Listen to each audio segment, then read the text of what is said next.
물리학에 정말 이상한 아이디어가 하나 있습니다. 이걸 두고 무려 100년 동안이나 논쟁이 벌어졌는데요.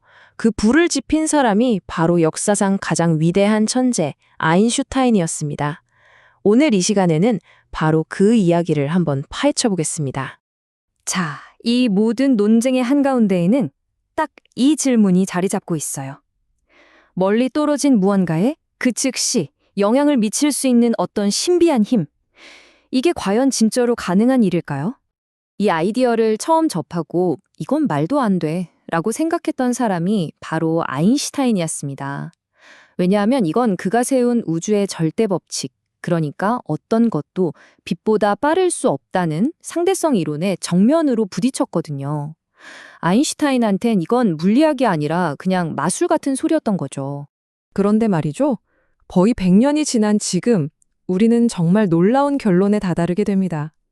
만약에 아인슈타인이 틀렸다면 어떻게 될까요? 그건 우리가 발딛고 사는 이 현실 세계가 우리가 상상했던 것보다 훨씬 더 기묘하다는 뜻이 되는 겁니다. 자, 그럼 이 수수께끼의 중심으로 한번 들어가 보시죠. 도대체 아인슈타인을 그토록 혼란스럽게 만들었던 그 개념이 뭘까요? 바로 양자 얽힘이라는 겁니다. 쉽게 말해서 두 개의 입자가 만들어지는 그 순간부터 마치 한 몸처럼 움직이는 현상이에요. 이게 얼마나 이상하냐면 둘을 우주 반대판 끝에 갖다 놔도 한쪽에서 일어나는 일이 다른 쪽에 즉시 영향을 미친다는 겁니다. 이게 잘 와닿지 않으실 수 있으니 이런 비유를 한번 들어볼게요. 여기 한 쌍의 마법 주사위가 있다고 상상해 보세요. 하나는 제 손에 있고 다른 하나는 저 멀리 화성에 가 있어요. 제가 여기서 주사위를 굴려서 5가 나왔다? 그럼 화성에 있는 주사위도 그 즉시 5를 보여주는 겁니다. 다시 굴려서 2가 나오면 저쪽도 바로 2가 되고요. 매번 어떤 숫자가 나올지는 완전히 무작인데 결과는 항상 완벽하게 똑같아요. 진짜 이상하지 않나요? 아인슈타인은 이 현상을 도저히 이해할 수 없어서 그 유명한 별명을 붙여줬죠. 바로 유령 같은 원격작용이라고요. 그는 이게 실제 세상에 작동하는 방식일 리가 없다고 굳게 믿었어요. 그러면서 양자 이론에 뭔가 중요한 게 빠져 있다고 주장했죠.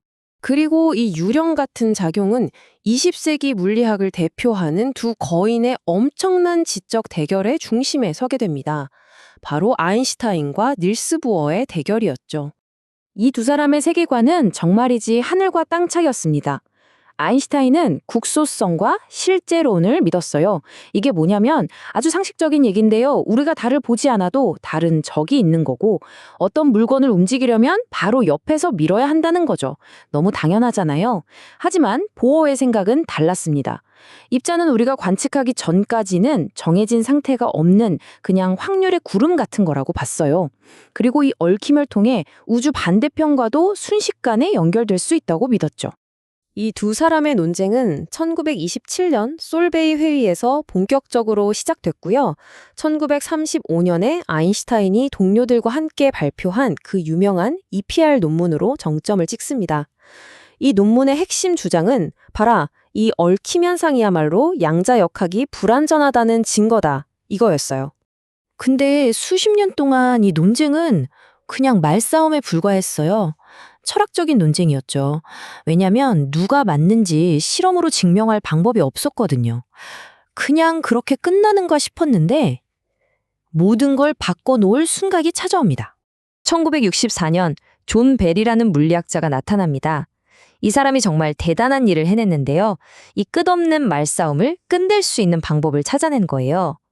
아인슈타인의 주장과 보어의 주장이 만약 실험을 한다면 서로 다른 결과를 낼 거라는 걸 수학적으로 증명해 보였습니다. 이게 바로 그 유명한 벨 테스트입니다. 원리는 간단해요. 일단 얽혀있는 입자 쌍을 만들어서 서로 반대 방향으로 쏩니다. 그리고 양쪽 끝에서 각각 무작위로 측정을 해보는 거죠. 여기서 핵심이 뭐냐면 만약 아인슈타인이 맞다면 두 결과의 상관관계에 분명한 한계가 있어야 해요. 하지만 보어가 맞다면 그 한계를 훌쩍 뛰어넘는 훨씬 더 강한 상관관계가 나타나야만 합니다. 이제 누가 맞는지 확인만 하면 되는 거죠. 그리고 마침내 존 클라우저라는 물리학자가 이 실험을 실행에 옮겼습니다. 결과는요? 정말 충격적이었어요. 입자들은 아인슈타인의 예상을 깨고 보어의 양자역학이 예측한 그대로 움직였습니다. 아인슈타인의 상식적인 우주가 무너져 내리는 순간이었죠. 그 유령 같은 작용은 진짜였습니다. 자, 이게 좀 이상하고 머리 아픈 얘기 같지만 그래서 이게 우리랑 무슨 상관인데 싶으시죠? 근데 이게 그냥 물리학자들의 호기심을 채우는 데서 그치지 않습니다. 이 양자 얽힘이 바로 세상을 바꿀 기술혁명의 열쇠를 쥐고 있거든요.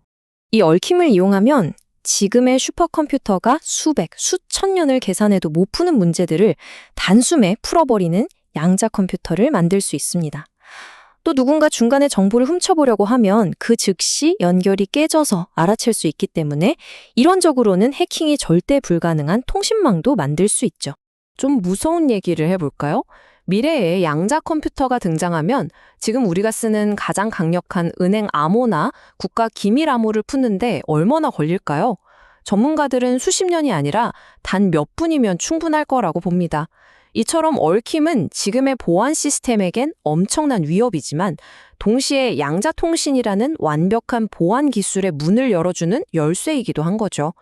하지만 과학자들은 여기서 만족하지 않았어요. 혹시라도 우리가 모르는 아주 작은 허점이 있어서 이 모든 게 착각은 아닐까 하는 의심을 완전히 단 1%의 가능성도 남기지 않고 없애버리고 싶었죠. 가장 큰 골칫거리는 바로 선택의 자유라는 허점이었습니다. 이게 무슨 말이냐면 벨 테스트에서 뭘 측정할지 정하는 그 선택이 과연 진짜 무작위였냐는 거예요. 만약 우리가 모르는 무언가가 입자가 만들어질 때부터 입자와 측정 장비 모두에게 미리 신호를 보내서 짜고 치는 것처럼 결과를 만들어낸 거라면 어떡하냐는 거죠. 이 마지막 의심을 없애기 위해서 과학자들은 정말 어마어마한 스케일의 실험을 기획합니다. 바로 우주 전체를 실험실로 쓰는 거였죠. 수십억 년 전에 저 멀리 있는 퀘이사라는 천체에서 출발한 빛, 그 빛의 무작위적인 깜빡임을 이용해서 측정 방식을 결정한 거예요. 이 빛이 출발할 땐 지구나 태양계는 있지도 않았으니까 실험 결과를 미리 조작하는 건 사실상 불가능에 가깝죠. 결과는 어땠을까요? 아주 명확했습니다. 이 우주적 벨 테스트 역시 양자역학의 예측을 완벽하게 지지했어요. 이걸로 아인슈타인의 유령 같은 작용은 더 이상 의심할 여지 없는 우리 우주의 근본적인 진실이라는 게 증명된 겁니다. 이 실험을 이끈 물리학자 데이비드 카이저의 말처럼 이제 아인슈타인이 상상했던 그런 상식적인 우주가 설 자리는 거의 없어졌습니다. 우리는 이 기묘하고 이상한 현실을 이제 받아들여야만 하는 거죠. 그럼 이제 우리는 뭘 해야 할까요? 이제 과학자들은 훨씬 더 깊고 대담한 질문을 던지고 있습니다. 양자 얽힘이 단순히 공간을 가로질러 일어나는 현상이 아니라 혹시 공간과 시간 그 자체를 만들어내는 근원은 아닐까 하는 거죠. 마치 얽혀있는 양자 정보들이 모여서 우리가 사는 이 시공간을 홀로그램처럼 만들어내는 건 아닐까 하고요. 결론적으로 보면 아인슈타인은 틀렸을지도 모릅니다.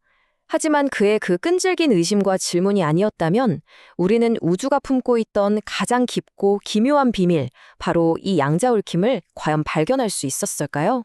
그는 신이 세상을 어떻게 창조했는지 그 생각을 알고 싶어 했고, 비록 그가 원했던 답은 아니었을지라도 그 덕분에 우리는 우주를 완전히 새로운 눈으로 바라보게 되었습니다.